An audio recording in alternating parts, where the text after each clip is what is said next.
ওকে, আমরা লাস্ট ক্লাসে পেরোল সম্পর্কে একটু আলোচনা করেছিলাম যে পেরোল অ্যাকাউন্টিংটা কি।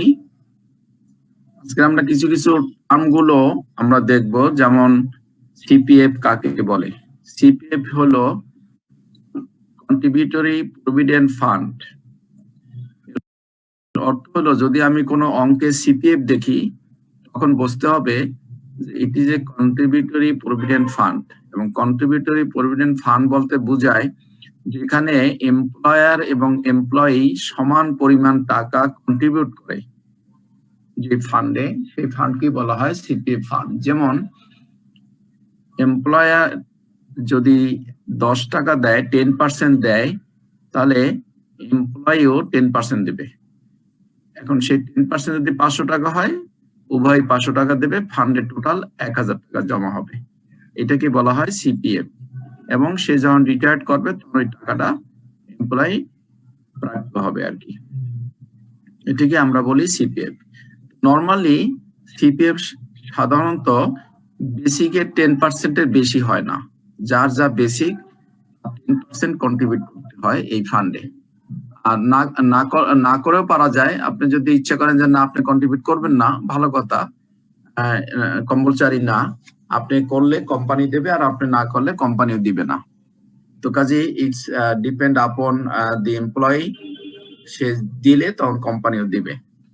এবং হাইয়েস্ট 10% এই জন্য যে যেহেতু কোম্পানিকেও টাকা পেমেন্ট করতে হয়, সেই জন্যই 10%-এর বেশি অ্যালাউড না। আর জিপিএফ হলো গভর্নমেন্ট প্রভিডেন্ট ফান্ড। এখানে নর্মালি এমপ্লয়ি শুধু কন্ট্রিবিউট করে, কিন্তু এমপ্লয়ার করে না।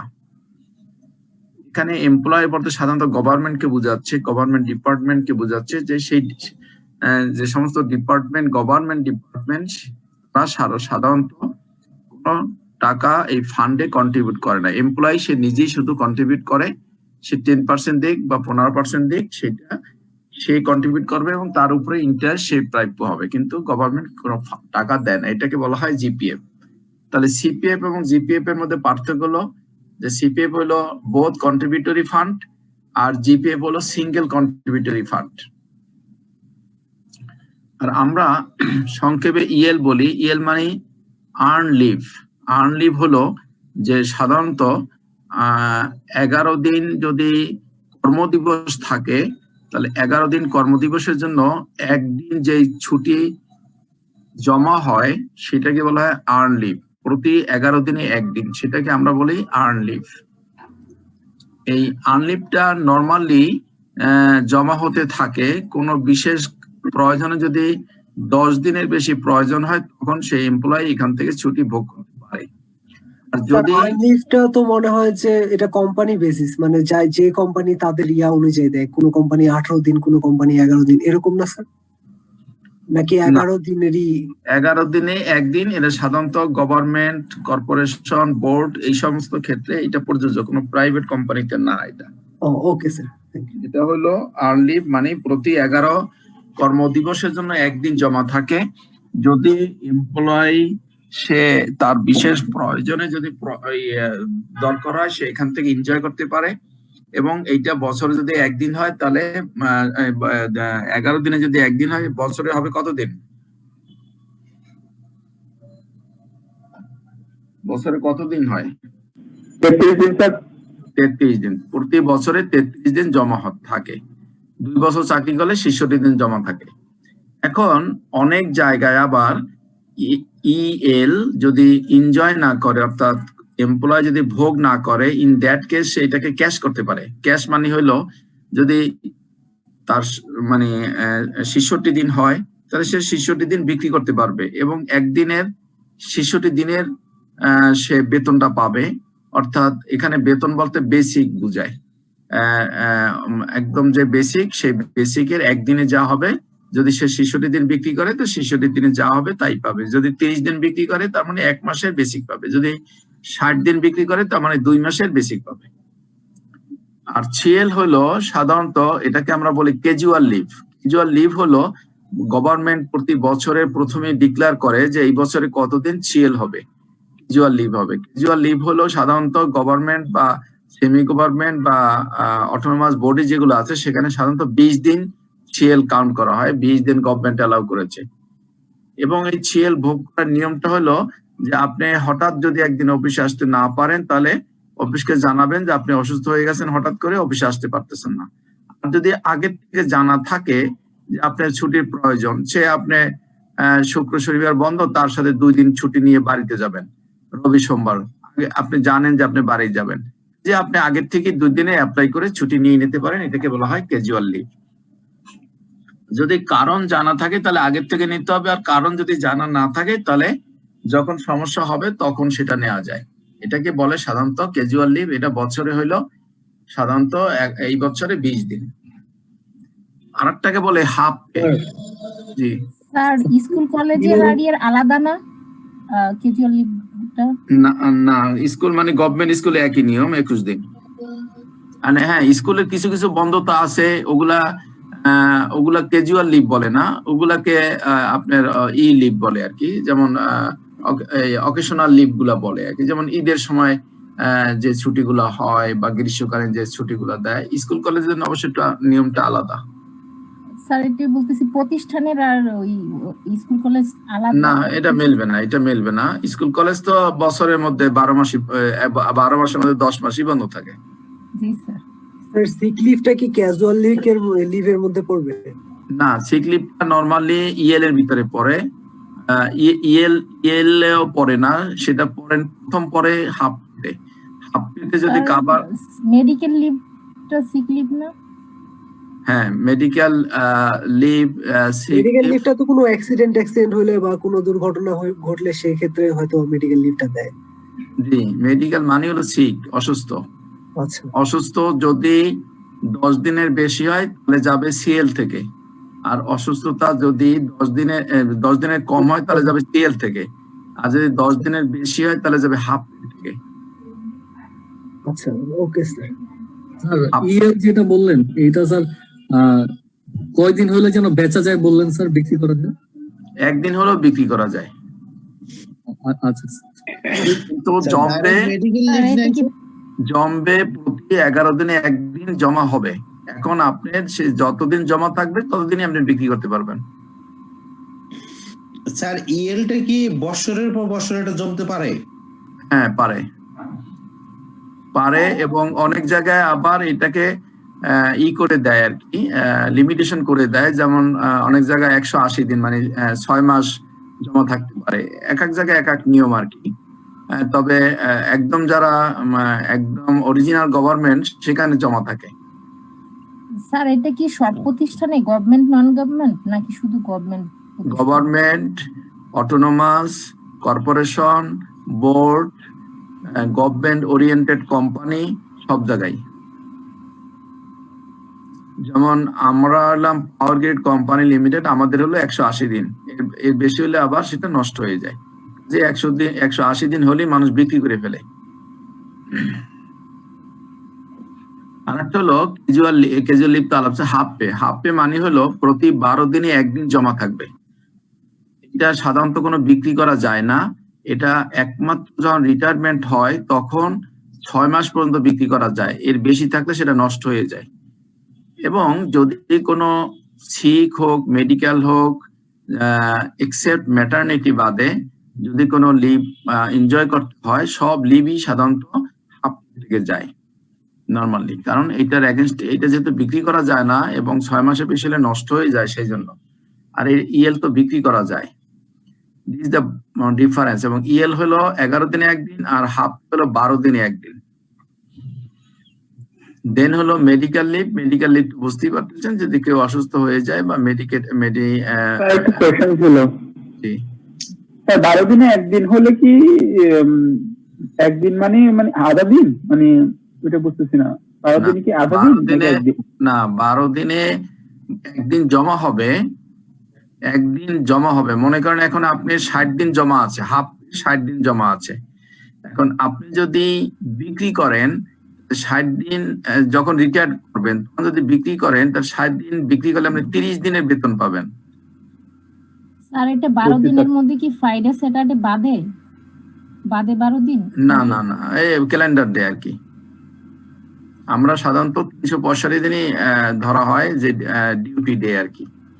সেজন্য সাধারণত এই হিসাব ওই, তবে ইএলটা কাউন্ট করা হয় যদি ইএল এনজয় করে কেউ, সে মনে করেন 11 দিন ছুটি নিল, ইএল থেকে সে 11 দিন ছুটি নিল, যেই 11 দিন সে ছুটি নিল ওই 11 দিনে আর একদিন সে আর ইএল পাবে না, কিন্তু হাফ জমা হবে। আর মেডিকেল লিভটা হলো অসুস্থ হলে, হসপিটালাইজড হলে, সেই ক্ষেত্রে যদি আপনার ছুটি প্রয়োজন আপনি ছুটি নেবেন, 1 মাস 2 মাস 3 মাস 1 বছর 2 বছর যত লাগে সব এই হাফ থেকে চলে যাবে। দিন হলো ম্যাটারনিটি। 12 দিনে যেটা একদিন পাওয়া যায় ওইটা আবার আধা দিন করে 2 দিন ছুটি নেওয়া যাবে না স্যার? না আধা দিন করে না। ছুটি আপনি তো যদি দেন না, আবার ছুটি বিক্রি করা। আপনি তো হাফ ডে থেকে তো এনজয় করতে পারবেন না, শুধুমাত্র মেডিকেল ছাড়া নরমাল এনজয় করতে পারবেন না। আপনি সুস্থ আছেন, হাফ ডে থেকে নিতে পারবেন না। হাফ ডে হলো অসুস্থতার কালীন ছুটিগুলো এখান থেকে নেয়। যদি সে মেডিকেল হয়ে যায় আপনার 1 মাস নিতে হবে। তো 1 মাস যদি ছুটি নিতে হয় তাহলে এখান থেকে 2 মাস বাদ যাবে, এই জন্য হাফ বলে। মানে আপনি যদি 10 দিন ছুটি নেন 20 দিন বাদ যাবে এখান থেকে। Clear sir. যদি আপনি 30 দিন ছুটি নেন 60 দিন এখান থেকে বাদ যাবে। 60 দিনকে অর্ধেক করলে 30 দিন হয়, এই জন্য হাফ বলে। Clear?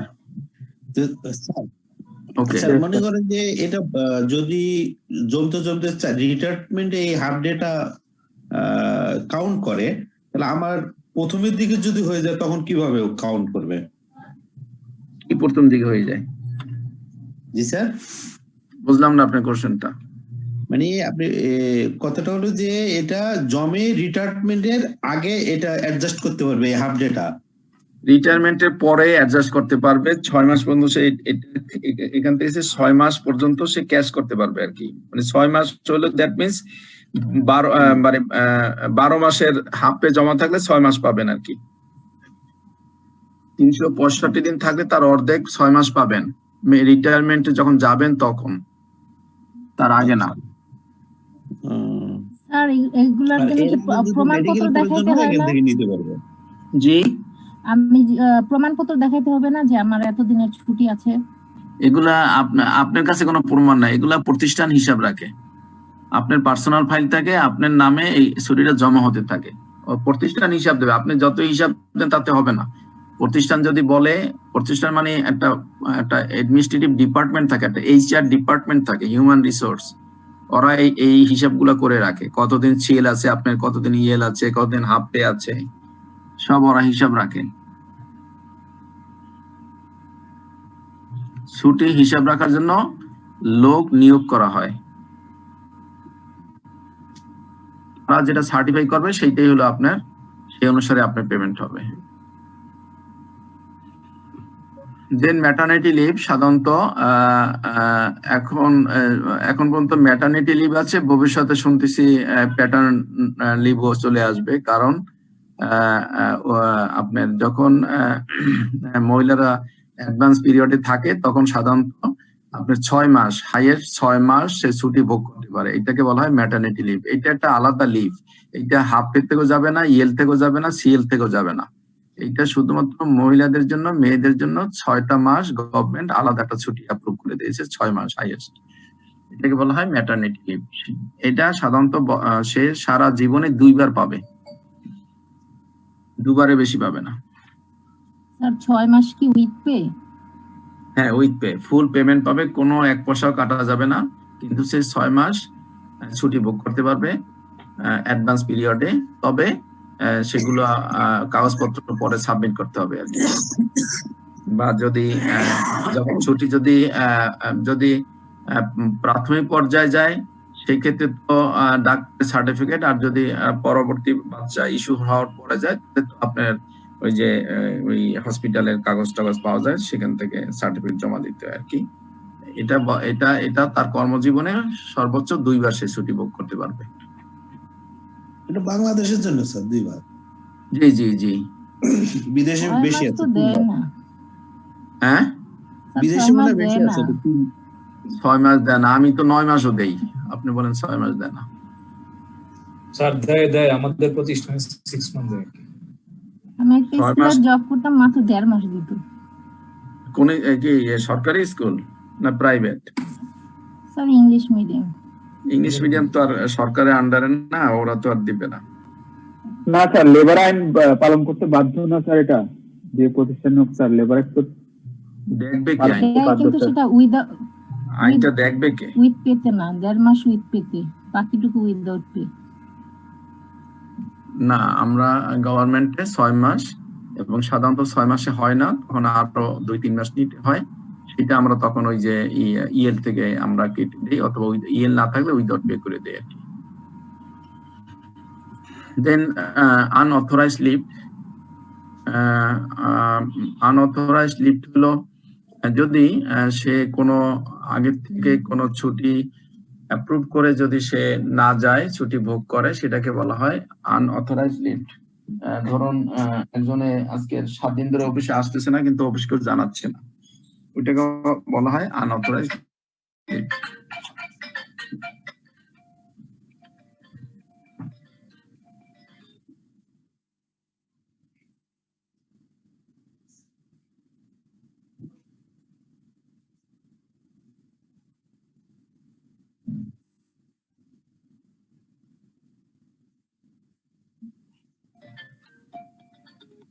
Hello hello hello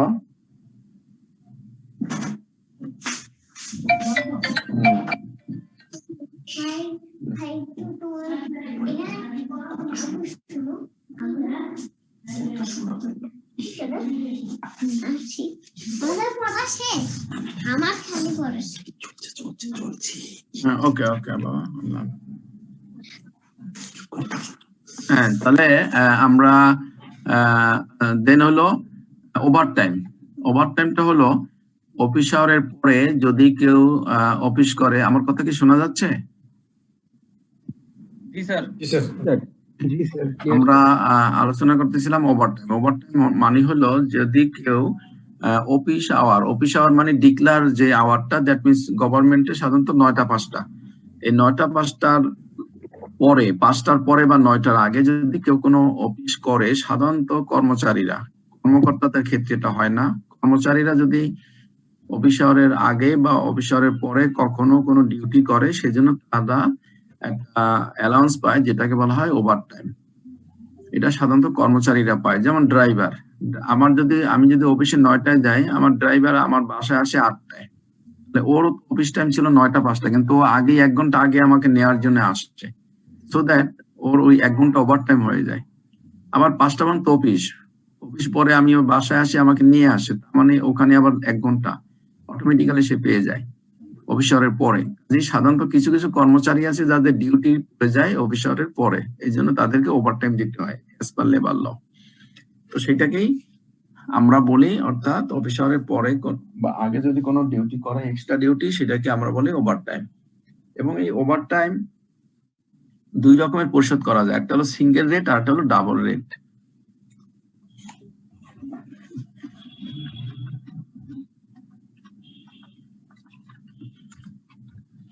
single rate কোনটা? সিঙ্গেল রেট হলো সে একজন কর্মচারীর বেসিক হলো 30,000 টাকা, প্রতিদিন তার বেতন হলো 1,000 টাকা। বেসিকের কথা বলতেছি, তার প্রতিদিন বেতন হলো 1,000 টাকা। প্রতিদিন আমার ডিউটি হলো 8 ঘন্টা, তাহলে 8 দিয়ে ভাগ করলে যা পড়ে একটা ঘন্টায়, সে যত ঘন্টা ওভারটাইম করবে তত ঘন্টা সে ওই রেট অনুসারে সে ওভারটাইম পাবে, সেটাকে বলা হয় সিঙ্গেল। ডাবল হইলো যা রেট আসে সেটাকে 2 দিয়ে গুণ করে রেট ডাবল করে নিতে হবে, ওইটাকে বলে ডাবল রেট। এখন যেখানে যে প্রতিষ্ঠানে যেভাবে বা যে অঙ্কে যেভাবে বলবে আপনাকে সেভাবেই করতে হবে। যদি কিছু বলা না থাকে আপনি সিঙ্গেল রেটে করবেন, আর যদি ডাবল রেট হয় তাহলে ডাবল রেট আপনাকে বলে দেবে কোশ্চেনে যে ওভারটাইম রেট ইজ ডাবল, অর্থাৎ ওভারটাইম যা করবে 1 ঘন্টা করলে 2 ঘন্টার বেতন পাবে, অথবা 1 ঘন্টা করলে 1 ঘন্টারই বেতন পাবে, কিন্তু রেট হবে ডাবল, যা নর্মাল রেট ডাবল হবে, একই কথা আর কি। সাধারণত আমরা কি করি, 5 ঘন্টা কাজ করলে আমরা 10 ঘন্টার ওভারটাইম দিয়ে দিই, ওই সিঙ্গেল রেটে বের করে ডাবল দিয়ে দিই, এটাকে বলা হয় ডাবল রেট। ক্লিয়ার সবাই? জি স্যার।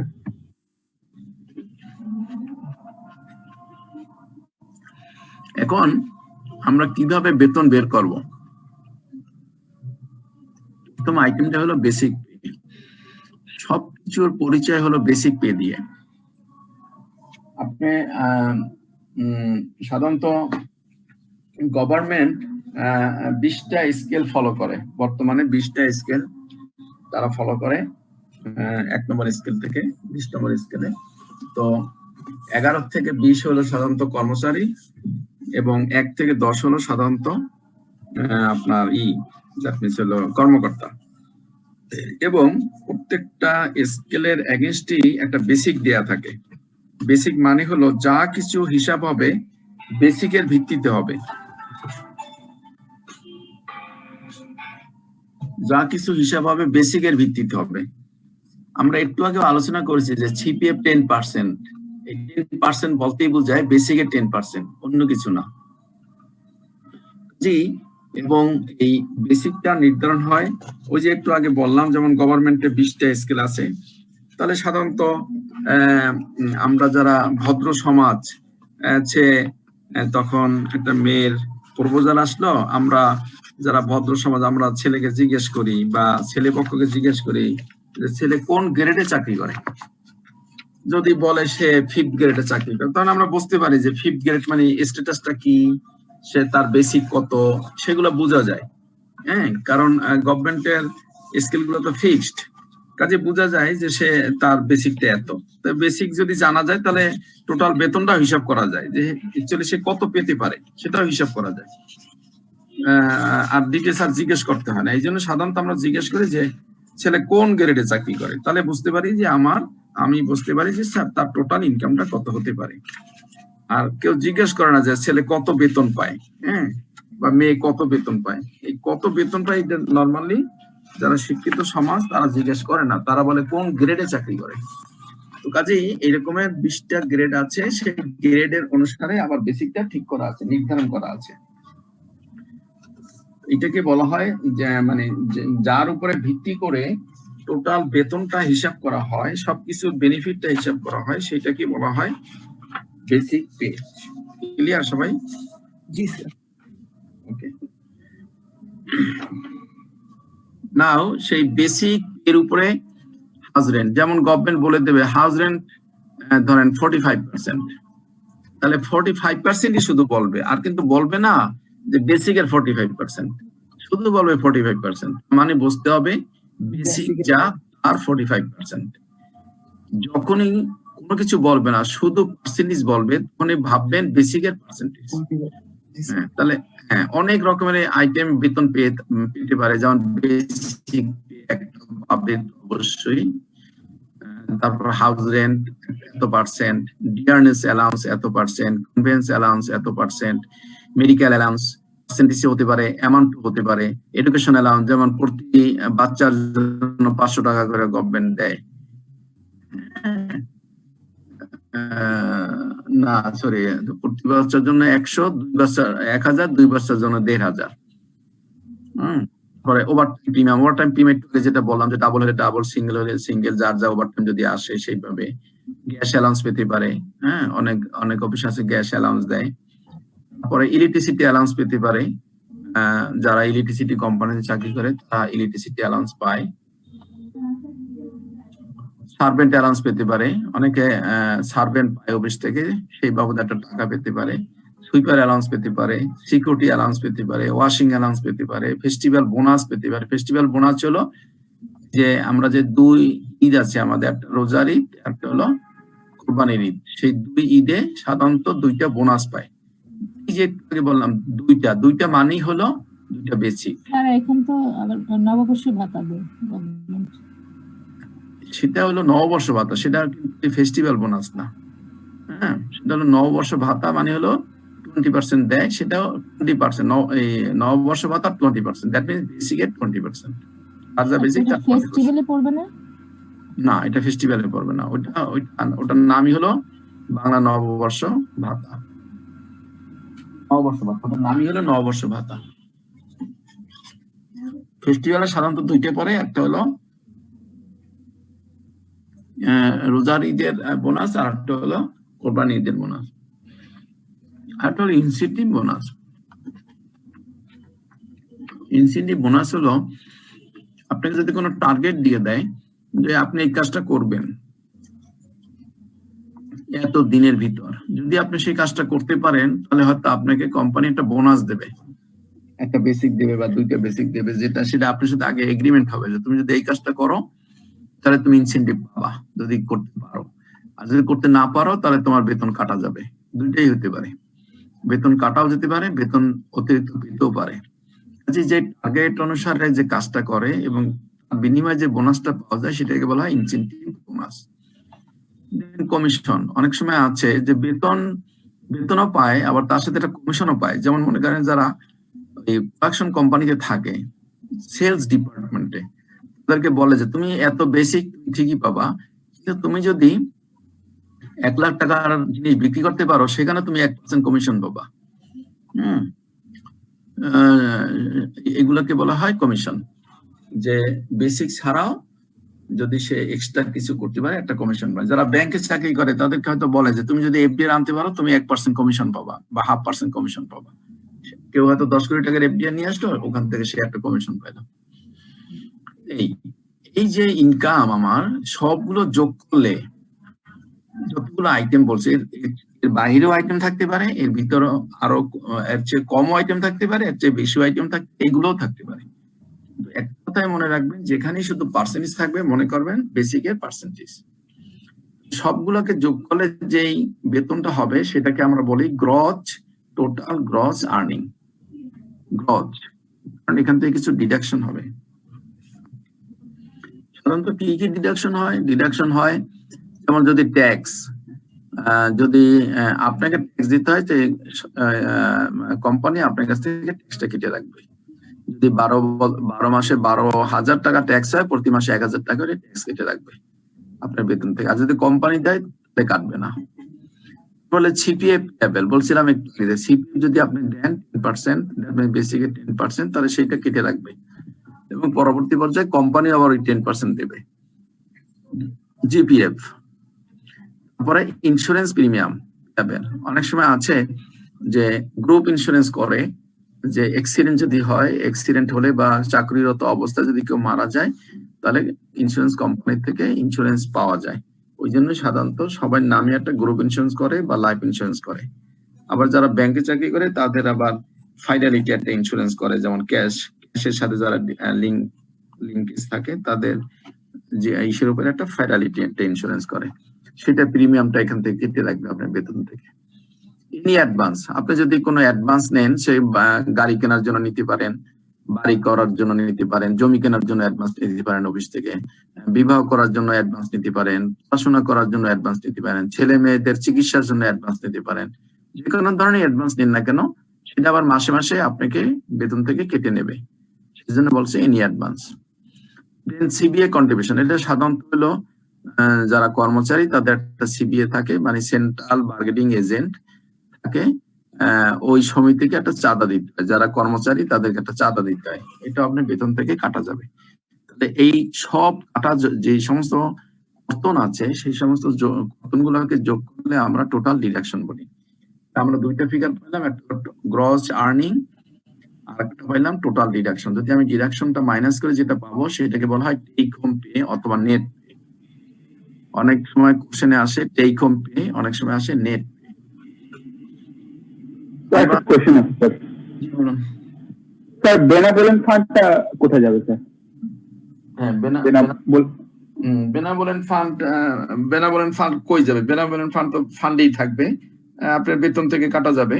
বেনাভোলেন্ট ফান্ডে যদি 1% কন্ট্রিবিউশন থাকে সেটা আপনার বেতন থেকে কেটে রাখবে, কেটে রেখে ফান্ডে চলে যাবে। অ্যাকচুয়ালি এটা পারপোজটা কি স্যার, উদ্দেশ্যটা কি? বেনাভোলেন্ট ফান্ড এক এক প্রতিষ্ঠানে এক এক উদ্দেশ্যে রাখা, সাধারণত কর্মকর্তা কর্মচারীদের কিছু ওই যে আপনার ওটাকে কি বলে সোশ্যাল সাপোর্ট দেওয়ার জন্য অনেক সময় এগুলা ইউজ করে। যেমন মনে করেন ছেলে মেয়ের বিবাহ শাদী, বা নিজের বিয়ে শাদী অথবা কোনো চিকিৎসা খরচ অথবা কোনো অ্যাক্সিডেন্ট হলে সেই খরচ, এই ধরনের ইগুলা ওখান থেকে লোন পাওয়া যায় আর কি। এই জন্য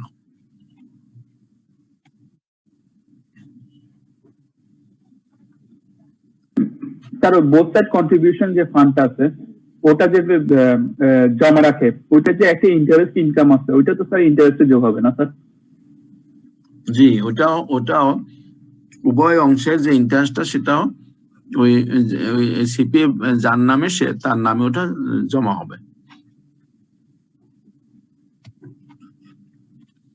ইন্টারেস্টটা যেটা অর্জন হবে সেটার ইন্টারেস্টও পাবে।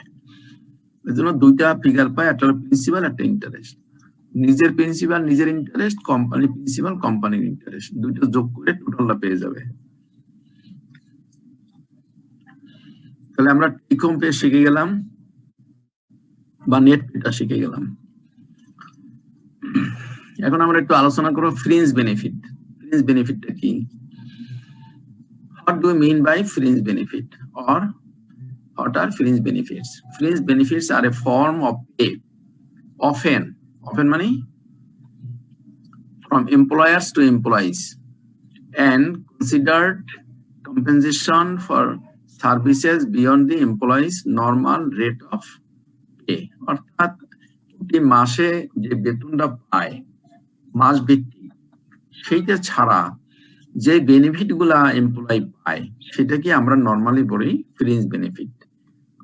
নিচে আরো বলা আছে, the majority of employers in the private and public sectors offer their employees a variety of benefits in addition to their salary. বেতন ব্যতিরেক অনেক ধরনের সুযোগ সুবিধা অফার করে থাকে। This on the jobs perks typically referred to as fringe benefit are viewed as compensation by an employer. মালিক কর্তৃক দেয়া হয় as a compensation হিসেবে এমপ্লয়ের খুশির জন্য। They can be made in the form of property.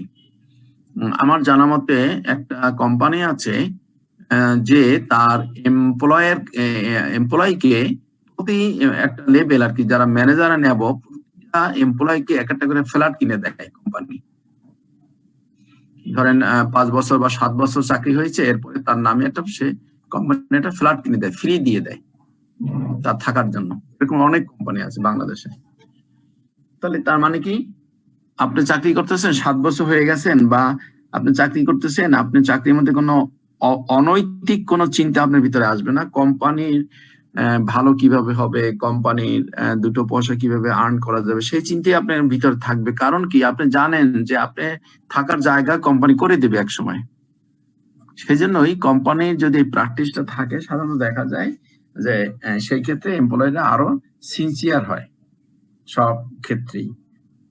তো sir এরকম দুই একটা কোম্পানির নাম বলবেন স্যার? Water chemical. ও, ওয়াটার কেমিক্যাল। জি, ওরা ম্যানেজারে নেব, প্রত্যেকের ফ্ল্যাট কিনে দেয়।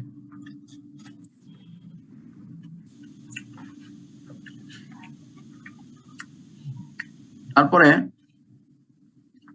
সার্ভিসেস, অনেক ধরনের সার্ভিস দেয়।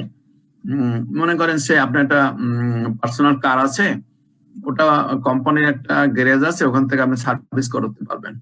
অথবা অনেক ধরনের সার্ভিস মানে সেবা, অনেক ধরনের সেবা দিতে পারে আপনাকে।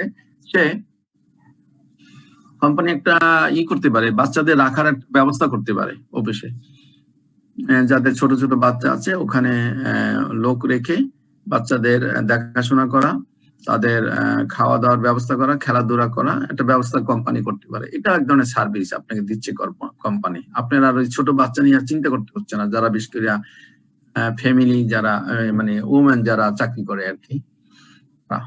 ক্যাশ বেনিফিট দিতে পারে আপনাকে, ডাইরেক্ট একটা কাজ করলেন, খুশি হয়ে কোম্পানি আপনাকে ক্যাশ দিতে পারে হঠাৎ করে একদিন, বছরে একদিন, বা 6 মাস পরে, বা মাসে একদিন, বা কোনো কাজের উপরে, যেটা আপনি মাসে মাসে বেতনের সাথে পাবেন না। অর ক্যাশ ইকুইভ্যালেন্ট, ক্যাশের সমানও দিতে পারে আপনাকে। আপনার জন্মদিনে কোম্পানি আপনাকে 10,000 টাকার প্রাইজ বন্ড দিতে পারে, cash equivalent. Vacation expenses, vacation expenses আপনাকে বললো, যেমন গভর্নমেন্টে আছে এখনো, যে 15 দিন আপনাকে ছুটি নিতে হবে বাধ্যতামূলক, প্রতি 3 বছরে আপনাকে 15 দিন ছুটি নিতে হবে এবং ছুটির সময় আপনাকে 1 মাসের বেতন না জানি 15 দিনের বেতন দিয়ে দেবে এবং ছুটিও ভোগ করতে হবে এবং বেতন দেবে সেই খরচ করার জন্য। It's call vacation expenses. Any incentive, যে কোনো ধরনের ইনসেনটিভ দিতে পারে, অর অ্যাওয়ার্ড, বোর্ডিং, থাকা, খাওয়া, rent free or low rent housing. আপনাকে একটা কোয়ার্টার দিতে পারে, কোয়ার্টারের ভাড়া হলো 25,000 টাকা, আপনার কাছ থেকে নিচ্ছে 5,000 টাকা। Use of a company vehicle, company আপনাকে গাড়ি দিতে পারে for non work related purposes. Health insurance, আপনার জীবনের উপর একটা ইন্স্যুরেন্স করে দিতে পারে কোম্পানি, প্রিমিয়ামটা কোম্পানি দেবে কিন্তু আপনাকে দিতে হবে না। কিন্তু আপনি যদি হঠাৎ চাকরিতে মারা যান সেই ক্ষেত্রে আপনি ইন্স্যুরেন্স থেকে একটা ভালো একটা অ্যামাউন্ট পাবেন, কিন্তু প্রিমিয়ামটা দিচ্ছে company. This call fringe benefit. Leave payment, আমরা যে এতক্ষণ আলোচনা করেছি যে আর্ন লিভ বিক্রি করা যায়, that is also leave payment, fringe benefit. Post retirement benefit, আপনি রিটায়ারমেন্ট করলে আপনি তো মান্থলি একটা বেনিফিট পাবেনই, আপনি মারা গেলে আপনার ফ্যামিলিও বেনিফিট পাবে। বিশেষ করে ওয়াইফ জীবিত থাকা পর্যন্ত সে একটা বেনিফিট পায় যদি স্বামী রিটায়ারমেন্ট করার পরে মারা যায়। এই যে রিটায়ারমেন্ট পরের যে বেনিফিট, এটা কিন্তু সে যখন চাকরি করছিল মাসে মাসে পায় নাই। ডিসেবিলিটি ইন্স্যুরেন্স, যদি আপনি হঠাৎ করে কোনো অ্যাক্সিডেন্ট হয়ে একটা পা ভেঙে যায়, একটা হাত ভেঙে যায়, আপনি ইন্স্যুরেন্স যদি করা থাকে কোম্পানি, সেই ক্ষেত্রে আপনি ওখান থেকে একটা সাপোর্ট পাবেন। মেডিকেল সাপোর্ট, এই সমস্ত জিনিসগুলো যেগুলো এতক্ষণ আলোচনা করলাম এর বাইরেও থাকতে পারে অনেক অনেক ধরনের বেনিফিট যেগুলো আপনাকে মাসে মাসে দেয় না, কিন্তু একটা উদ্দেশ্যে দেয়, একটা সময় দেয়, বছরে দেয় বা 2 বছরে দেয় বা 3 বছরে দেয়। এগুলাকে বলা হয় ফ্রিঞ্জ বেনিফিট। আরেকটা বেনিফিট, সাবসিডাইজড ফুড বা ক্যান্টিন ফ্যাসিলিটিস, এগুলো কি এটার মধ্যে পড়ে না স্যার? হ্যাঁ পরে সাবসিডাইজড ফুড, জি, অবশ্যই পরে। বিসিআইসি তে অনেক ফ্যাক্টরি আছে যেখানে আপনার 4 টাকা 5 টাকা নেয় দুপুরের লাঞ্চে, অথচ খরচ হয় ধরেন 50 থেকে 60 টাকা বা 100 টাকা। 100 টাকা খরচ করে আপনাকে দুপুরে লাঞ্চ দেবে, কিন্তু আপনার কাছ থেকে হয়তো 10 টাকা নেবে। 90 টাকা তো কোম্পানি দিচ্ছে। লাঞ্চটা স্যার এখন most of the corporate company দিচ্ছে আর কি, একটা সাবসিডি দেয়। হ্যাঁ, সো দ্যাট মূল কথা হলো যে জিনিসটা আপনাকে বেতনের সাথে মাসে মাসে দেয় না, ওইটাকে আমরা নর্মালি ফ্রিঞ্জ বেনিফিট বলে থাকি। কিন্তু সেই বেনিফিটটা বিভিন্ন ফর্মে, বিভিন্ন ধরনের কোম্পানি বিভিন্ন ফর্মে দিয়ে থাকে, ওইটাকে আমরা বলি ফ্রিঞ্জ বেনিফিট। আমরা স্যাম্পল হিসেবে কয়েকটা আলোচনা করেছি। ক্লিয়ার সবাই? স্যার অফিস থেকে যে গাড়ি দেয় স্যার, ওটা তো পার্মানেন্টলি দিয়ে দেয় স্যার, ওটা সবসময় থাকে। এটা কি ফ্রিঞ্জ বেনিফিট হবে নাকি স্যালারির সাথে এরকম ইটাই হবে স্যার? না, এটা ফ্রিঞ্জ বেনিফিট। আপনাকে গাড়ি দিল, ড্রাইভার দিল, এটা ফ্রিঞ্জ বেনিফিট। ফুল টাইম আপনি ব্যবহার করতেছেন। দেখা যায় যে অ্যাকচুয়ালি আমি যদি বলি আমার পিছনে কোম্পানির কম হলো ধরেন প্রায় 1 থেকে 1.25 লাখ টাকা আমার গাড়ির পিছনে কোম্পানি খরচ হয়, ড্রাইভারের বেতন, তৈল, গ্যাস সব মিলে। তো এই যে এইটা তো আমার লাগতো, সেটা দিচ্ছে কোম্পানি, কিন্তু আমার তো মাসে মাসে বেতনের সাথে দিচ্ছে না, কোম্পানিটা বিয়ার করতেছে। It is also a fringe benefit. এটা যদি কোম্পানি না দিত তাহলে আমার নিজের পকেট থেকে খরচ হতো। ক্লিয়ার সবাই? ওকে, আমরা এখন কিভাবে রেকর্ড করব? আমরা আস্তে আস্তে রেকর্ডের দিক যাচ্ছি, অঙ্কের দিকে যাচ্ছি। আমরা রেকর্ড যখন করব তখন হলো যখন আমরা বেতনটা হিসাব করলাম, একটু আগে কিন্তু হিসাব করলাম গ্রস পে কত, ডিডাকশন কত, নেট পে কত, বা টেক হোম পে কত, এগুলো এখন রেকর্ডিং এ নিয়ে আসবো। যখন আমরা বেতনটা হিসাব করা হয়ে গেল যে সে কত টাকা পাবে, সেইটাকে আমরা বলবো পেরোল এক্সপেন্সেস ডেবিট, টোটাল টাকাটা। অথবা যদি লেবার থাকে বা ওয়েজেস থাকে আমরা বলি ওয়েজেস এক্সপেন্সেস, আর ওয়েজেস যদি না থাকে আমরা বলি পেরোল এক্সপেন্সেস। খরচটা তো আমরা আগে হিসাব করেছি, সেটা ডেবিট হবে। দেন আমরা এখনো দেইনি, দিব, সেজন্য পেরোল বা ওয়েজেস পেয়াবেলে নিয়ে যাই আমরা সাধারণত। তাহলে প্রথম এন্ট্রিটাই হলো এক্সপেন্সেস ডেবিট আর পেয়াবেল ক্রেডিট। যদি পেরোল থাকে পেরোল, তা নাহলে ওয়েজেস থাকলে ওয়েজেস। দেন পেয়াবেল কে আমরা ডেবিট করব, যত টাকা পেয়াবেল করছি সেটাকে আবার ডেবিট করব, আমাদের এটা নীল হয়ে গেল, জিরো হয়ে গেল। জিরো হওয়ার পরে কি করব আমরা, যে ডিডাকশন গুলো আমরা বলেছি যে আপনার এই জিনিস আপনার বেতন থেকে কেটে রাখতে পারে, এই যে ডিডাকশন গুলো যে আইটেম গুলো বলেছি সেই আইটেম গুলোকে আমরা কি করব, ক্রেডিট করব।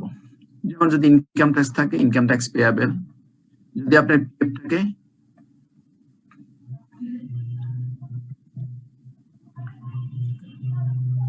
তাহলে পিএফ পেয়াবেল, যদি আপনার ইন্স্যুরেন্স থাকে ইন্স্যুরেন্স পেয়াবেল, সিপিএফ থাকলে সিপিএফ পেয়াবেল, কোনো অ্যাডভান্স যদি আপনি নিয়ে থাকেন অ্যাডভান্স আপনাকে কেটে রাখবে। সমস্ত ডিডাকশন গুলো হয়ে গেল, হয়ে যাওয়ার পর তো আপনি একটা বেতন থাকার কথা, নেট থাকার কথা, তাই না? সবই তো আর কেটে রাখবে না। তো এখন পেয়াবেল যদি 100 টাকা থাকে আর আপনার সমস্ত আইটেম মিলে যদি আপনি 40 টাকা হয় তাহলে আপনি পাবেন কত?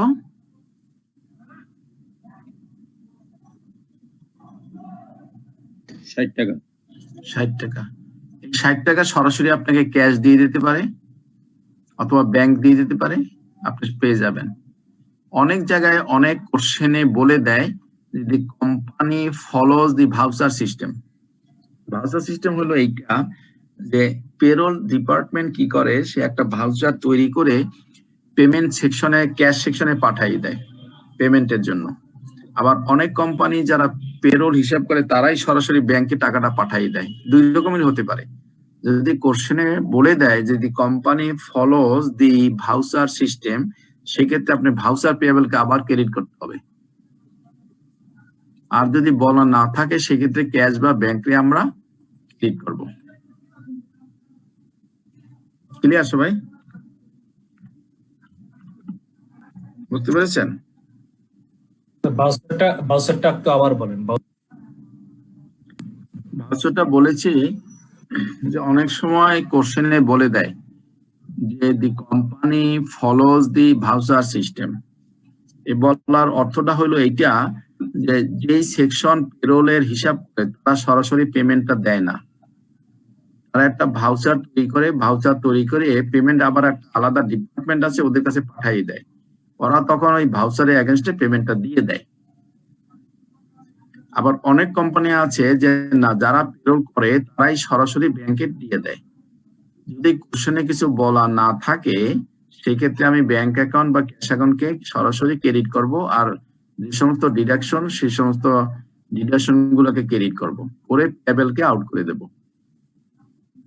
আর যদি কোশ্চেনে বলা থাকে যে company follows the voucher system, সেক্ষেত্রে ভাউচার পেয়েবলকে আমি ক্রেডিট করব।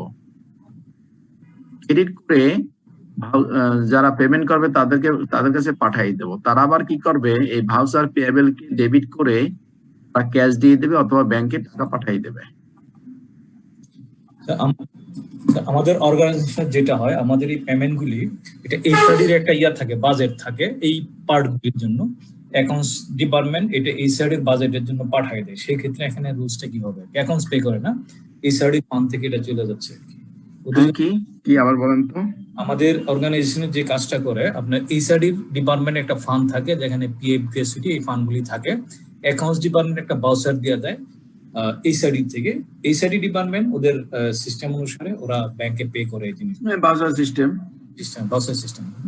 সিস্টেম পেরোল হিসাব করে একজনে, পেমেন্ট করে আরেকজনে। হিসাব করে একজনে, পেমেন্ট করে আরেকজনে। Voucher system. এটা করার কারণটা কি স্যার আসলে ওই জালিয়াতি বা কোনো ধরনের দুর্নীতি না হওয়ার এই কারণে করে মনে হয় না? না, এটা এক এক কোম্পানি এক এক সিস্টেম যে যেভাবে ফলো করে, কোনো কারণ নাই। এটা কোনো কারণ, এটাতে আর কাজ বাড়ে, কোনো লাভ নাই। না অ্যাকচুয়ালি স্যার, তো ধরেন কারো লিভ, তারপর কারো কোনো ধরনের এই বিভিন্ন ইনফরমেশন গুলো, হ্যাঁ, যেগুলো বেতন থেকে কাটা যাবে, ইনফরমেশন গুলো তো এইচআর এর কাছে থাকে।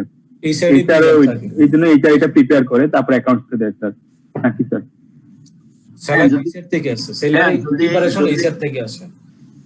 কিন্তু আপনি তো একটু আগে বলেন যে অ্যাকাউন্টস করে এইচআর কে পাঠিয়ে দেয়।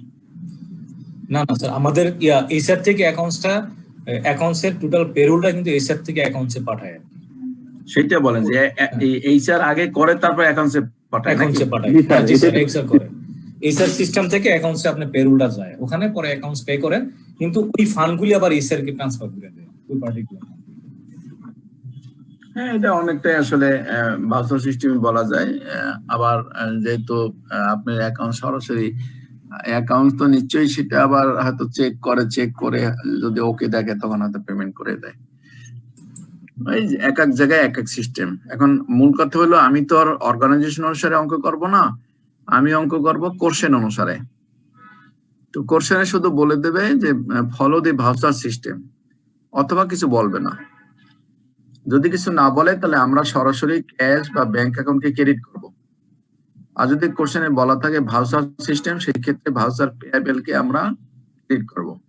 পরবর্তী পর্যায়ে আবার ভাউচার পেয়েবল কে আমরা ডেবিট করে তারপর ক্যাশ আর ব্যাংকে আমরা ক্রেডিট করব। দিস ইজ দ্য ডিফারেন্স, আর কিছুই না। তাহলে আমরা পেরোল খরচকে প্রথম বুকিং করলাম, পেয়েবল কে ক্রেডিট করলাম, আবার পেয়েবল কে ডেবিট করলাম, মানে পেয়েবলটা নীল হয়ে গেল, সমস্ত ডিডাকশন গুলোকে আমি ক্রেডিট করলাম। তারপরে যেটুকু বাকি থাকবে সেটুকু আমি পেয়েবল করলাম অথবা ব্যাংক বা ক্যাশের মাধ্যমে পেমেন্ট করে দিলাম। যদি পেয়েবল করি তাহলে আবার পেয়েবল ডেবিট, ক্যাশ আর ব্যাংকের মাধ্যমে পেমেন্ট হয়ে যাবে। This the normal procedure. এখন কোন কোম্পানি হতে পারে যে তার সমস্ত খরচ বা এই যে এক্সপেন্সেস গুলা নট অনলি এডমিন, ফ্যাক্টরি থাকতে পারে, তার সেলস থাকতে পারে, তার এডমিন থাকতে পারে, ডিপার্টমেন্টই থাকতে পারে, তাই না?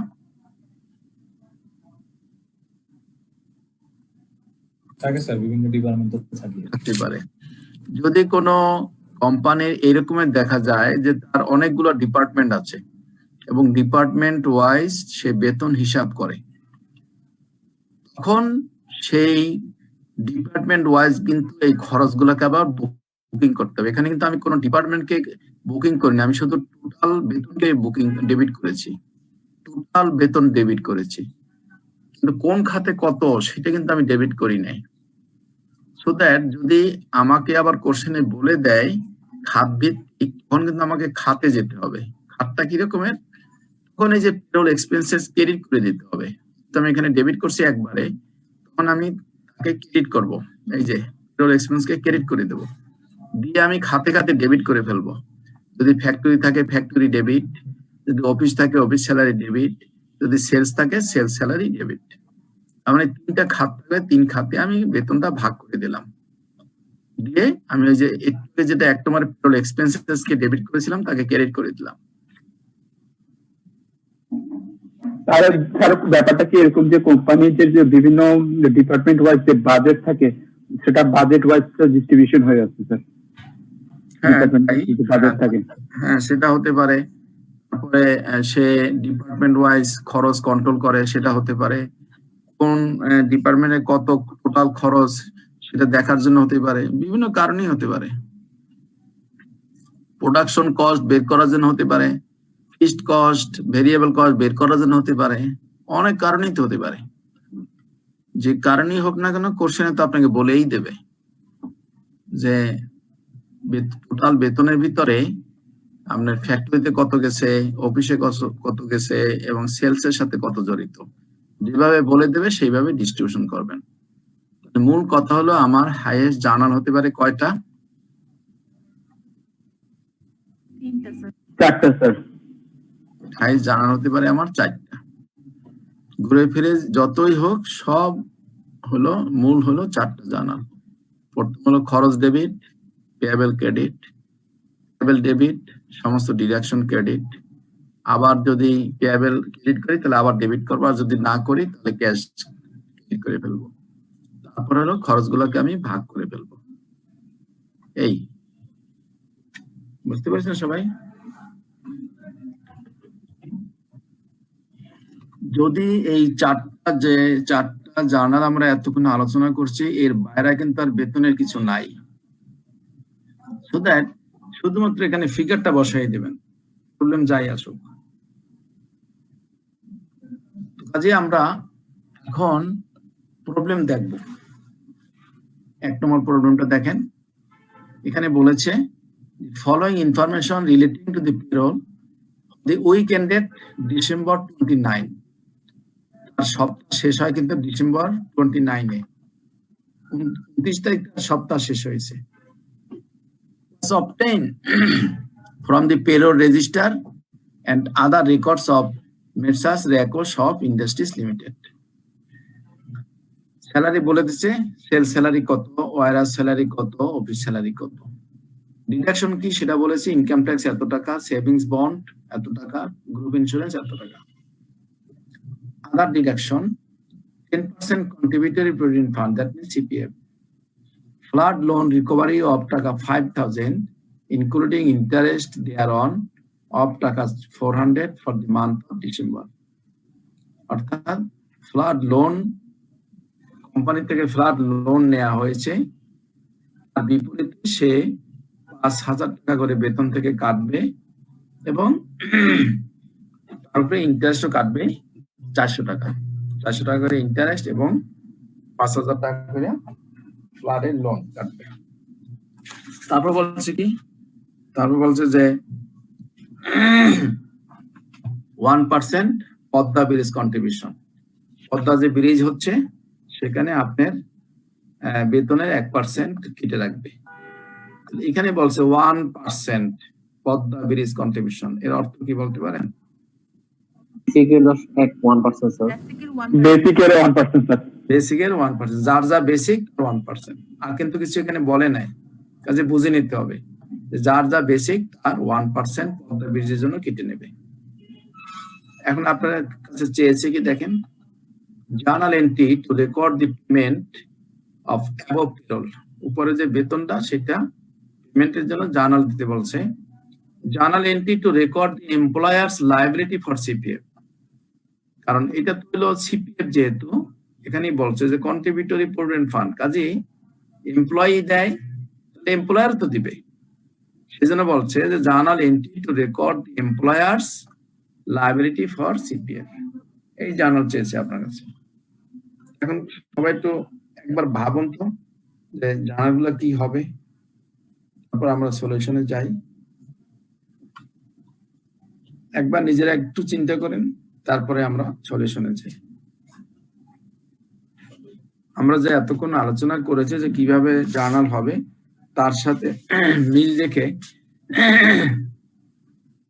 আমরা সবাই একবার চিন্তা করি, চিন্তা করে কারো যদি কোনো জায়গায় সমস্যা থাকে বলেন, আমরা সেটা নিয়ে আগে আলোচনা করি, তারপর আমরা সলিউশনে চলে যাব।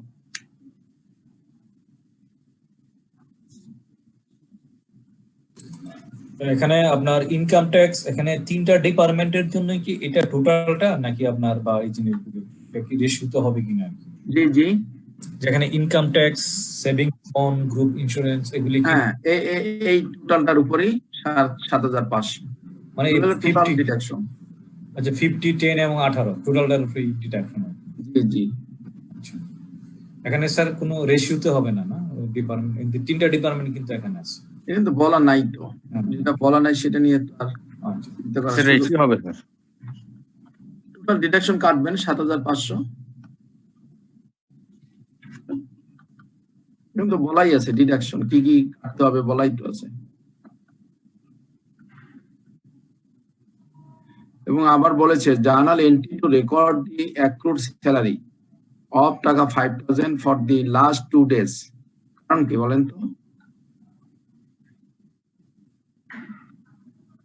বলছে যে অফ দি মান্থ, মাসের শেষ 2 দিনের বেতন হলো 5,000 টাকা, সেটা রেকর্ড করতে বলছে। হুইচ উইল বি পেইড, 30 তারিখে স্যার মাস শেষ হয়েছে, মানে হয়তো শুক্র শনিবার পড়ছে এই আপনার 30-31 তারিখ, এই কারণে হয়তো বা। না, সে কারণ হবে কেন, এখানে তো বলেই দিয়েছে যে উইকেন্ডেড, এই যে উইকেন্ডেড, সপ্তাহ শেষ হলো 29 তারিখ, সপ্তাহ ভিত্তিক সে পেমেন্ট দেয়, বলা বোঝা যাচ্ছে। এখানে বলা হতেছে relating to the payroll, payroll for the week ended, মানে সে প্রতি সপ্তাহে বেতন দেয়। এবং এখানে বলছে যে 5,000 টাকা দিন, দ্যাট মিনস এখানে যেহেতু 29 তারিখ সপ্তাহ শেষ হয়ে গেছে, ডিসেম্বর মাস কত দিনে? 31 দিনে। এখানে 2 দিনের বেতন রয়ে গেছে না সবার? একটা রয়ে গেছে স্যার। সেটাই বলছে যে ওই 2 দিনের বেতন হলো 5,000 টাকা for of the last 2 days of the month, which will be paid at week end on January 5 তারিখে হবে আবার উইকেন্ড, 5 তারিখে পেমেন্ট হবে। ওটা বাকি থাকলো আর কি পরে দিয়েছে। হ্যাঁ, বাকি থাকলো 5 তারিখ পাবে জানুয়ারি মাসে। তো আপনাকে জানার করতে বলছে।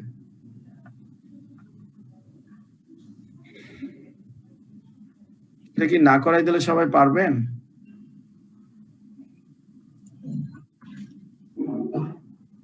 হুম,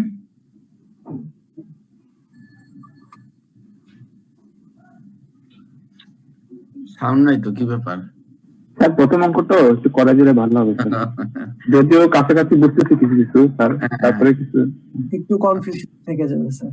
থিওরি তো সোজা, অঙ্ক কঠিন কেন স্যার এটা? কোন জায়গা দিয়ে কঠিন আপনার কাছে মনে হয়? আমি তো বলছি যে এই 4টা বুঝেছেন কিনা, এই 4টা বুঝে থাকলে তো এর বাইরে কিচ্ছু নাই।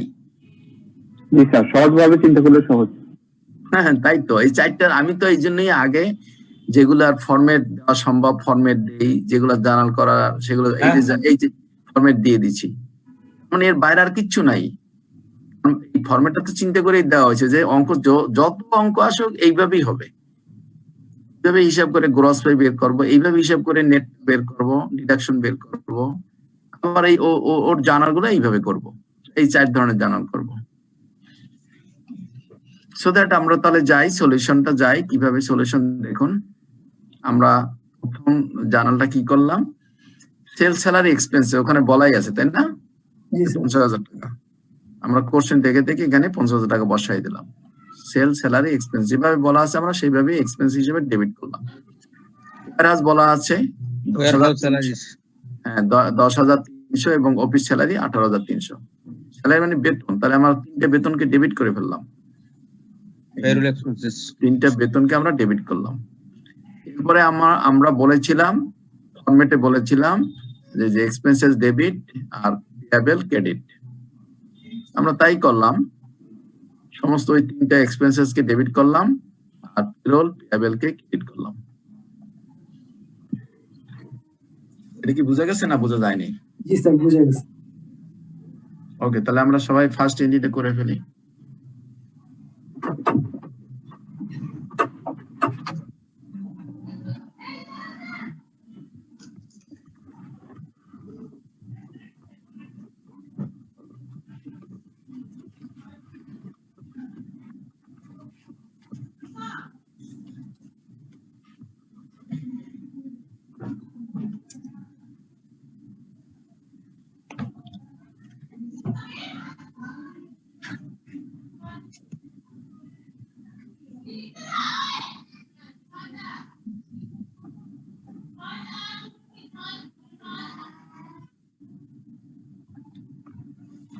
অনেক সময় বলে দেয় এভাবে ভাগ না করে বলে যায় যে টোটাল বেতন এত টাকা, সেক্ষেত্রে আমরা এইভাবে জার্নাল করব যে আমরা পেরোল এক্সপেন্সেস কে ডেবিট করব আর পেরোল পেয়েবল কে ক্রেডিট করব। যদি ভাগ করা না থাকে বেতনটা সেই ক্ষেত্রে, এবং অনেক সময় পরে বলে দেয় যে এই বেতনটা এত অনুপাতে ভাগ হবে, 5:2:3 অনুপাতে ভাগ হবে, অথবা 1:2:3 এই রেশিওতে ভাগ হবে। কাজেই আমরা কোশ্চেন অনুপাতে আমরা জার্নাল করব, যেভাবে তাড়াতাড়ি জার্নাল করা যায় সেভাবেই করব। এখানে যেহেতু ভাগ দেয়া আছে আমরা ভাগে ভাগেও করতে পারি, আর তাহলে টোটালটাও নিয়েও করতে পারি। Payroll expenses debit, payroll payable credit. Clear সবাই? জি স্যার। ওকে, নাম্বার 2 নম্বর আমরা কি বলছিলাম, পেয়েবলকে আমরা ডেবিট করেছিলাম, খেয়াল আছে? আমরা যখন ফরম্যাটে জার্নাল করেছি তখন বলছিলাম এই যে পেয়েবলকে আমরা ডেবিট করেছি, এই যে জি স্যার। এক্সপেন্সেস কে ডেবিট করে পেয়েবল কে ক্রেডিট করেছি, তারপর পেয়েবল কে ডেবিট করে সমস্ত ডিডাকশন গুলো। তাই আমি যা পড়েছি তাই, কিন্তু আমি শুধু এখন ফিগার গুলা বসাচ্ছি, জার্নাল কিন্তু আগে পড়ানো শেষ। এই যে পেরোল পেয়েবল কে ডেবিট করেছি ৭৯,০০০ টাকা, যেটা আগে ক্রেডিট করেছিলাম। এখন কি কি ডিডাকশন দেখুন, এইটা পরে আসি আমরা, এই প্রথম আইটেমটা আমরা পরে আসি। এইটা আমরা বাকিগুলা দেখি। দ্বিতীয় হলো প্রভিডেন্ট ফান্ড পেয়াবেল। দেখেন এখানে বলা আছে যে প্রভিডেন্ট ফান্ড পেয়াবেল কত টাকা আছে? 7,000 হবে, বলতে পারেন? এই যে প্রভিডেন্ট ফান্ড 10%। হ্যাঁ 10%, তো কত হবে?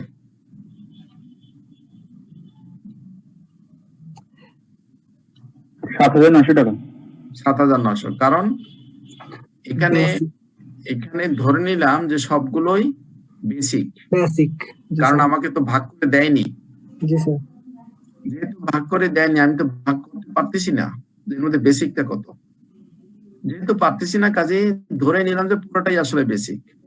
সেই হিসাবে আমরা এটা 10%, মানে 79,000-এর 10% হলো 7,900। ক্লিয়ার? জি স্যার। এরপরে কি আইটেম আছে দেখেন। এরপর বলছে ইনকাম ট্যাক্স আছে না ডিডাকশনে, ওখানে কিন্তু টাকা দিয়ে দিয়েছে 7,500। এই যে ইনকাম ট্যাক্স 7,500 কেটে নিলাম। স্যার ইনকাম ট্যাক্স কত পার্সেন্ট দেওয়া ছিল? কিন্তু অ্যামাউন্ট দেওয়া আছে, কোনো পার্সেন্টেজ নাই তো। ওকে ওকে স্যার। Okay sir. এই যে ইনকাম ট্যাক্স জি স্যার। 7,500, তারপর আছে সেভিংস বন্ড, তারপর আছে গ্রুপ ইন্স্যুরেন্স 450, 510। এই যে 450, এই যে 450, এই যে 510। Savings bond account, group insurance, যেগুলা দেয়া আছে সেগুলো আমরা লিখে ফেললাম। বাইরে অ্যাডজাস্টমেন্টে বলছে 10% কন্ট্রিবিউটেড প্রভিডেন্ট ফান্ড, সেটা আমরা করে ফেললাম। এই যে প্রভিডেন্ট ফান্ড পেয়াবেল 7,900। এরপরে বলছে কি ফ্লাড লোন রিকভারি। ওই যে কোন এক কর্মকর্তা বা কর্মচারী ফ্লাড লোন নিয়েছিল, সেখান থেকে মাসে 5,000 টাকা কাটা যাবে। এই যে ফ্লাড লোন বাদে 5,000 টাকা কেটে নিলাম। তারপর আবার বলছে ইন্টারেস্ট দেয়ার অন অফ টাকা 400 টাকা ইন্টারেস্ট, সেটাও কেটে নিলাম। এই যে ইন্টারেস্ট অন ফ্লাড লোন 400 টাকা কেটে নিলাম। তারপর বলছে কি number C 1% Padma bridge contribution 1%, মানে আমার যেহেতু এইটাকে আমি বেসিক ধরেছি, তার এর 1% হয় কত? 790 টাকা। 790 টাকা আমি যমুনা ব্রিজ কন্ট্রিবিউশন অ্যাকাউন্টে 790 টাকা কেটে নিলাম। আমার টোটাল বেতন ছিল 79,000 টাকা। সেখান থেকে এই সব জিনিস কাটার পরে আমার থাকে কত?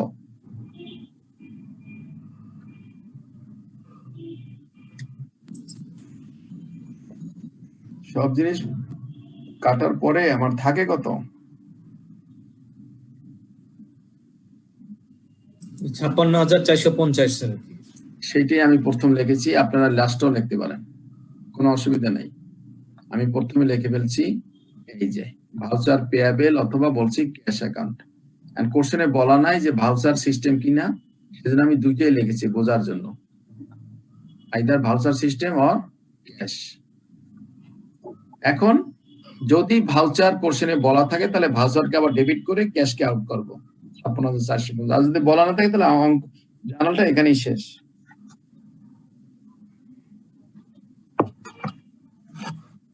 খুব কঠিন মনে হচ্ছে?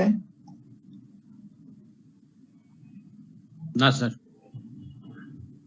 ওকে, তাহলে 56,450 আমি বেতন দিয়ে দিলাম। আমার রিকোয়ারমেন্ট যেটা 1 এ ছিল সেটা আমার ফুলফিল করলাম। হ্যাঁ, রিকোয়ারমেন্ট 2 তে কি ছিল? Journal entry two record the employers liability for CPF. Employer liability কত সিপিএফ এর জন্য?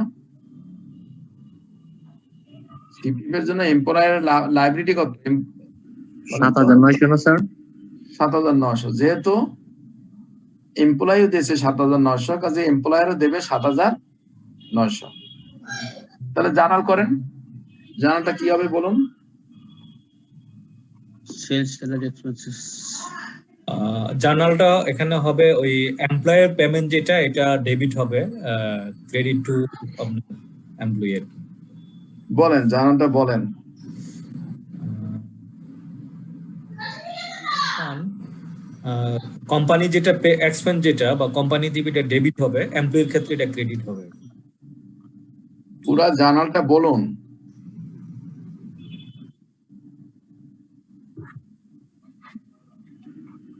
কন্ট্রিবিউশন ফান্ড অ্যাকাউন্টস ডেবিট আর পেরোল ক্রেডিট হবে না স্যার? আমরা কিন্তু একবার জার্নাল করেছি, দেখে দেখে আরেকবার জার্নাল করবো, শুধু আর কিছুই না। জার্নালটা কিন্তু করা আছে।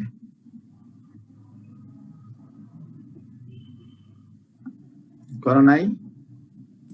আচ্ছা স্যার, যে প্রভিডেন্ট ফান্ড অ্যাকাউন্টস, হ্যাঁ ফান্ড অ্যাকাউন্টস এটা ডেবিট হবে, প্রভিডেন্ট ফান্ড অ্যাকাউন্টস না, প্রভিডেন্ট ফান্ড পেয়াবেল। পেয়েবল অ্যাকাউন্টস পেয়াবেল এখনো তো দেই নাই, পেয়াবেল দিতে হবে, প্রভিডেন্ট ফান্ডকে টাকাটা দিতে হবে। আমি তার কাছ থেকে বেতন থেকে কেটে রাখবো। কাজে আমি এই এমপ্লয়ারের ক্ষেত্রে ঠিক এই সেম জিনিস স্যালারি এক্সপেন্সেস ডেবিট, হ্যাঁ warehouse salaries debit, office salaries debit. It is a provident fund payable. কত ডেবিট কত? Debit 7000। Provident fund payable credit হবে না স্যার? এখানে তো করেছি, এই যে ক্রেডিট তো করেছি, দেখে দেখে জার্নাল করবেন। ডেবিট হবে স্যার 7900, ক্রেডিট 7900 ক্রেডিট ডেবিট হবে। কোম্পানির ক্ষেত্রে কোম্পানি ডেবিট হবে। কোম্পানি কোন ডেবিট হয়? পেরোল পেয়েবল ডেবিট হবে স্যার। এখানে কারে ডেবিট করছি? কোম্পানিরে পেরোল পেয়েবল ডেবিট হবে। পেরোল পেয়েবল তো ক্রেডিট হবে না স্যার?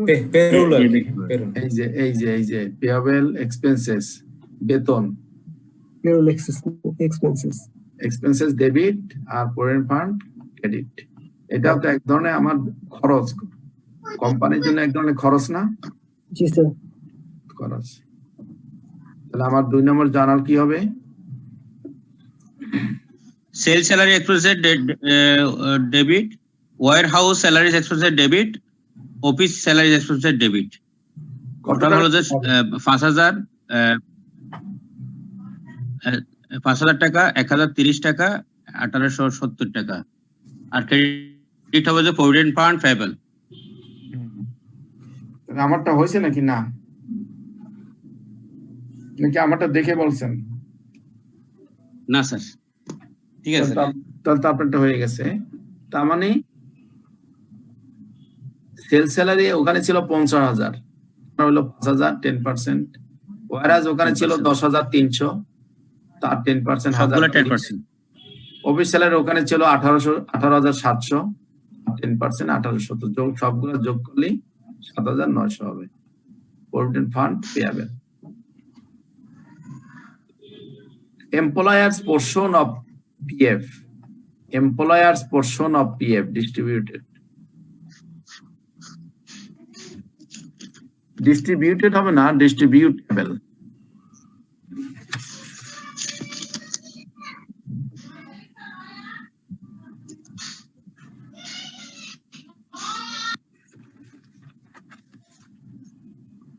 বুঝেছেন না বুঝেন নাই?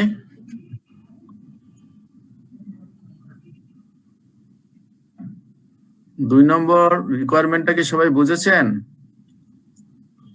বোঝা গেছে স্যার, বোঝা গেছে। তাহলে আমরা 3 নম্বর রিকোয়ারমেন্টে যাই। 3 নম্বরে কি বলছিল মনে আছে কারো?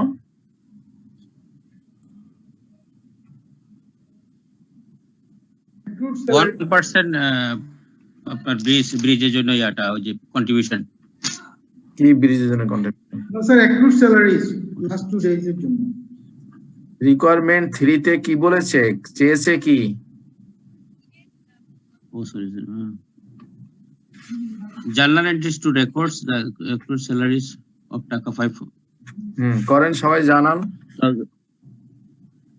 3 নম্বর জার্নালটা করেন রিকোয়ারমেন্ট অনুসারে।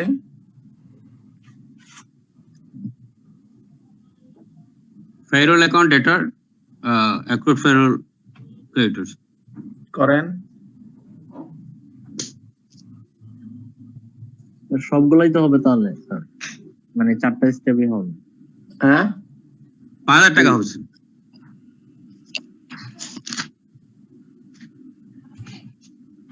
দুই দিনের 2 দিনের বেতন 5,000 টাকা। স্যার পেরোল ডেবিট হবে না স্যার 5,000 টাকা? এখন দেখেন পেরোল এক্সপেন্সের ডেবিট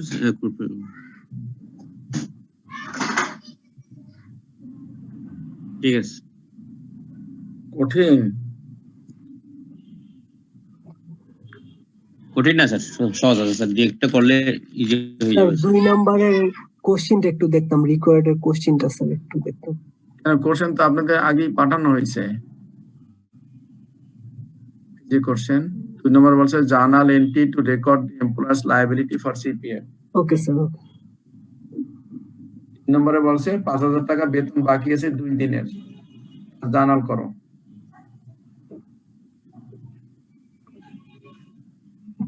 তাহলে আমরা 3টা রিকোয়ারমেন্টই করেছি, সবাইকে বুঝেছেন?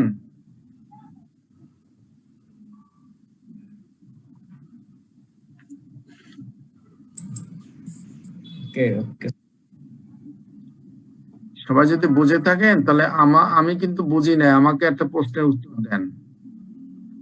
সেটা হলো এখানে পেরোল এক্সপেন্সেস কে আমরা ডেবিট করছি, কেন আমরা এইভাবে ভাগ করে নেই?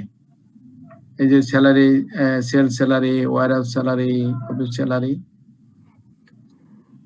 স্যার এটা তো 5,000 টাকা বলাই আছে যে শুধু 5,000 টাকাই ইয়া করবা। স্যার অ্যাভেলেবল ইনফরমেশন এখানে নাই। এটা যে 5,000 টাকা যে স্যালারি কোনখান থেকে কত, কোন ইয়ার ডিপার্টমেন্টের কত টাকা, এটা মেনশন করা নাই। রেশিওটা বলা দেয়া থাকলে আমরা ভাগ করে দিতাম। এটা ভাগ করে ডিস্ট্রিবিউশন করে দিতাম। হ্যাঁ, যদি রেশিও বলা থাকতো, অথবা যদি বলা থাকতো যে sale salary 2,000, warehouse 3,000, office salary 1,500, তাহলে আমরা করতে পারতাম। কিন্তু যেহেতু ইনফরমেশন গুলো নাই যে কোন খাতের কত, শুধু বলছে 5,000 টাকা বেতন বাকি, সেজন্য আমরা আর ভাগ করতে এখানে পারি নাই।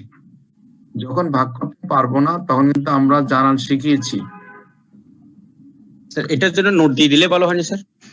এই যে আমরা জার্নাল শিখিয়েছি, এই যে payroll expenses debit, payroll payable credit. আর যদি ভাগ করতে পারি সে কিন্তু জার্নাল গুলো এইরকমের হবে জার্নাল গুলো, যদি ভাগ করা যায়। আর যদি ভাগ করা গেলে এইরকমের, ভাগ করা না গেলে এইরকমের।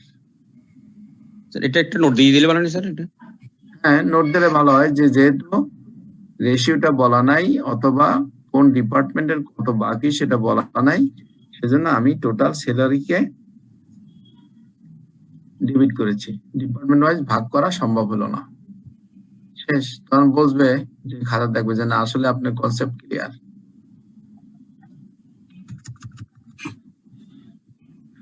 আমরা যে 1 নম্বর প্রোগ্রামটা করলাম, কারো কোনো বুঝতে অসুবিধা হচ্ছে বা বোঝেননি কেউ আছেন?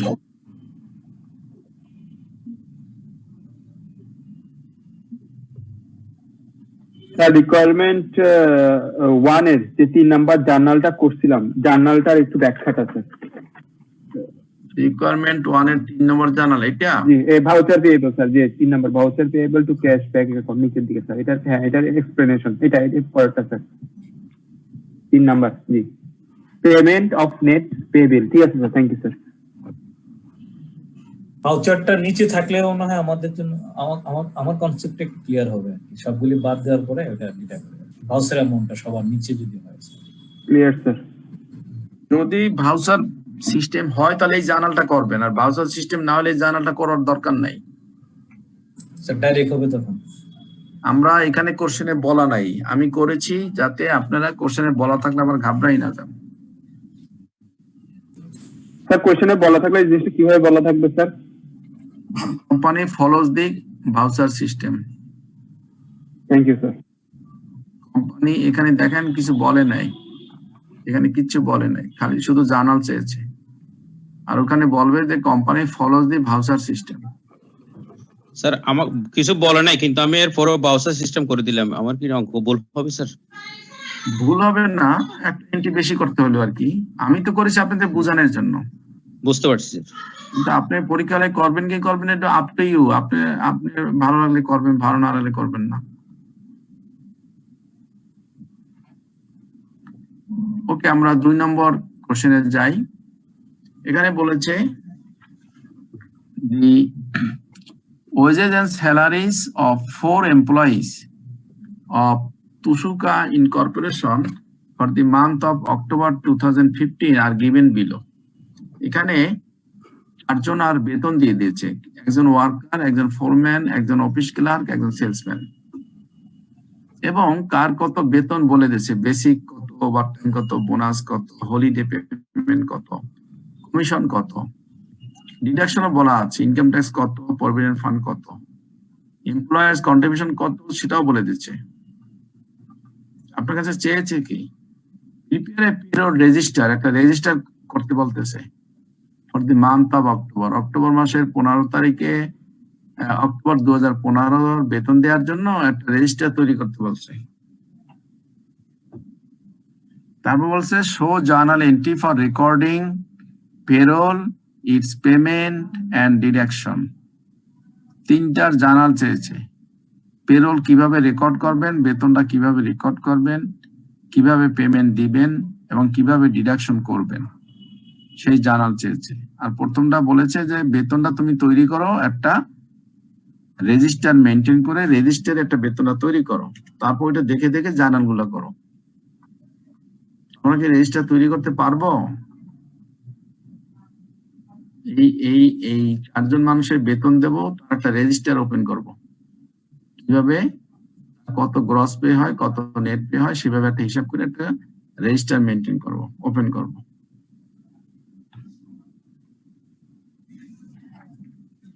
তাহলে আমরা সবাই একটু চিন্তা করব, নেক্সট ক্লাসে আমরা দেখবো যে কিভাবে রেজিস্টারটা ওপেন করা যায়, এবং সবাই আমরা নিজেরা চিন্তা করব যে রেজিস্টারটা কেমন ওপেন করা যায়। আমি কিভাবে ওপেন করেছি বা আমি কিভাবে চিন্তা করেছি নেক্সট ক্লাসে আমরা দেখাবো। তারপরে জার্নাল তো আমরা পারবোই, এতক্ষণ 1 নম্বরে করেছি পেরোল কিভাবে রেকর্ড করে, পেরোল কিভাবে পেমেন্ট করে, পেরোল কিভাবে ডিডাকশন করে, সবগুলো এখানে আছে। পেরোল রেকর্ডিং আছে, ডিডাকশন আছে, পেমেন্ট আছে। সো দ্যাট আমরা প্রথমে একটা রেজিস্টার ওপেন করব বেতন হিসাব করার জন্য, কার কত বেতন, তারপর আমরা হিসাব করব, রেকর্ড করব এইগুলো। তো আপনাদের কি শনিবার সবার ক্লাস আছে? শনিবার যদি আমরা কখন ফাঁকা আছে শনিবার? ফাঁকা বলতে স্যার আমাদের 3টা ক্লাসই আছে শনিবারে। ও, 3টা ফুল ক্লাস আছে। কালকে আছে শুক্রবারে? না স্যার, কালকে ক্লাস নেই। কালকে একটা ক্লাস যদি আমি পাই, ওদের সাথে এখন আলাপ করব, তাহলে কি অসুবিধা হবে আপনাদের? কালকে তো স্যার পারবো না স্যার। কেন? স্যার প্রিভিয়াস এক্সপেরিয়েন্স বলে যে শুক্রবার দিন ক্লাসে উপস্থিতি কম থাকে স্যার। চিটাগং তো কালকে এটা বাস্তব কথা স্যার। স্যার কালকে চিটাগং ওরিয়েন্টেশন স্যার অনেক কম থাকে স্যার, শুক্রবারে একটা দিন চিট্টাঙে যেটা ওরিয়েন্টেশন ক্লাস, এটা 7টার দিকে। ওকে, তাহলে আমরা শুক্রবার দেখা হবে না, শনিবার দেখা হবে না, রোববার দেখা হবে ইনশাআল্লাহ। ঠিক আছে ইনশাআল্লাহ স্যার। রোববার 8:30 থেকে আমাদের ক্লাস, ওই সময় দেখা হবে। আর আপনারা একটু চিন্তা করে রাখবেন যে কিভাবে রেজিস্টারটা ওপেন করা যায়, তার সাথে কেউ শেয়ার করবে না, তাহলে আপনার নিজের ব্রেনটা কাজ করে না। আমি তো সলিউশন করে দেব, কিন্তু আগে নিজে একটু চিন্তা করেন যে কিভাবে করলে ভালো হয়, সুন্দর হয়। আর এমন হতে পারে যে আমি যেটা দেখাবো বা আমি যেটা করবো তার চেয়ে আপনার আরো সুন্দর হতে পারে। একটা স্যালারি শিট হবে আর কি না স্যার? একটা স্যালারি শিট বানাবেন, জি, রেজিস্টার মানে একটা স্যালারি শিট বানাবেন। এটা বানানো যাবে ইনশাআল্লাহ স্যার। হ্যাঁ, চেষ্টা করেন, দেখবেন সুন্দর হবে আর কি। চিন্তা না করলে হয় না। আমরা আমাদের নরমালি সবসময় এটাতে অ্যাকুইজিশন গুলো যোগ হবে, তারপর ডিডাকশন গুলো মাইনাস করব আর কি। হ্যাঁ, করে আপনার চিন্তা দিয়ে আপনি কারোর সাথে শেয়ার করেন না, আপনারটা দিয়ে আপনি বানান, আরেকজনটা দিয়ে দেখি আমরা ভালো একটা রেজিস্টার ওপেন করা যায় কিনা। জি স্যার। তো সবাইকে অসংখ্য ধন্যবাদ ক্লাসে। তো আজকের সাউন্ডটা খুব কম আসছে, মানে আমার মনে হয় অনেকেই বুঝতেছেন না, না কঠিন লাগতেছে বুঝতেছেন? এটা সবচেয়ে সহজ মনে করি আমি স্যার। তো সেই জন্য অনেকে প্রশ্ন করে নাই যে এটা কি সহজ মনে হয় স্যার। মনে রাখবেন যে আমরা ইনিশিয়ালি যা দেখিয়েছি তার বাইরে কিচ্ছু নাই, শুধুমাত্র আপনাকে চিন্তা করে তার মধ্যেই থাকতে হবে, 4টার বেশি আর কিছু নাই তেমন একটা। এই 4টার মধ্যে সবকিছু। পরীক্ষা আসে স্যার এগুলো? হ্যাঁ, এগুলো আসে রেগুলার নাকি মাঝে মাঝে? রেগুলার আসে না, রেগুলার আসে না। সেজন্য এই প্রশ্ন কম করা হয়েছে। হ্যাঁ, রেগুলার আসে না, তবে আসে যে না তা না, আসে তখন তো আবার না পড়ালে বলবেন যে স্যারে তো পেরোল শিখাইলো না। সেজন্য আমি মোটামুটি 100% সিলেবাস কমপ্লিট করার চেষ্টা করতেছি অঙ্কগুলা, এবং থিওরি আগে অঙ্কগুলা শেষ করব, তারপরে সময় পেলে আমরা থিওরি আলোচনা করব। একটা বা দুটো চ্যাপ্টার ফুল থিওরি আছে, সেটা যদি আলোচনা করতে পারি ভালো, না পারলে আপনাদের আমি সব দিয়ে দেবো, একটু দেখে নিলেও হবে। আর অঙ্কগুলো আমি আগে করে দেবো আর কি। স্যার আমাদের পরীক্ষা কবে হতে পারে স্যার? আপনাদের পরীক্ষা তো নরমালি আপনার এখন তো বছরে দুটো হয়, একটা হয় ডিসেম্বরে, একটা হয় জুনে।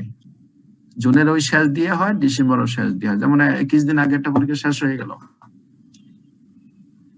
ডিসেম্বরেরটা।